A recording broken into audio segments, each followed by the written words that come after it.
তো আজ হচ্ছে দিদির আইবুড়ো ভাত আর এখন আমি বেরিয়েছি বাজারে, কিছু জিনিস কেনার আছে।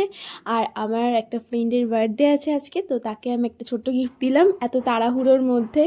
আর বাজারে এখন ঘোরাঘুরি করছি, মানে কেনাকাটা করার আছে। তো আমি কিনেছি দই, মিষ্টি, ফুল, এইগুলোই, দুধ।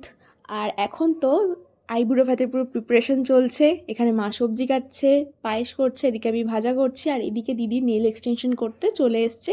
আর আমি তোমাদেরকে দেখিয়ে দিচ্ছি এক ঝলক পুরো প্যান্ডেলটা কেমন হয়েছে, মণ্ডপ, তারপর খাওয়ার জায়গা। তো তোমরা এক ঝলকে পুরোটা দেখে নাও। আর এখানে পুরো মেনু দেখে নাও তোমরা। তারপরে তো মা দিদিকে খাইয়ে দিচ্ছে, তারপরে আমিও দিদিকে খাইয়ে দিয়েছি। তারপরে তো আমার নেল এক্সটেনশন হচ্ছে, এখানে অনেকেই করেছে আমি ছাড়াও। তো তারপরে সবার নেল এক্সটেনশন হওয়ার পরে দিদি, আমি, আমার একটা ফ্রেন্ড এখন দিদির সাথে যাচ্ছি পার্লারে। তো আজকের ভিডিওটা এতটাই।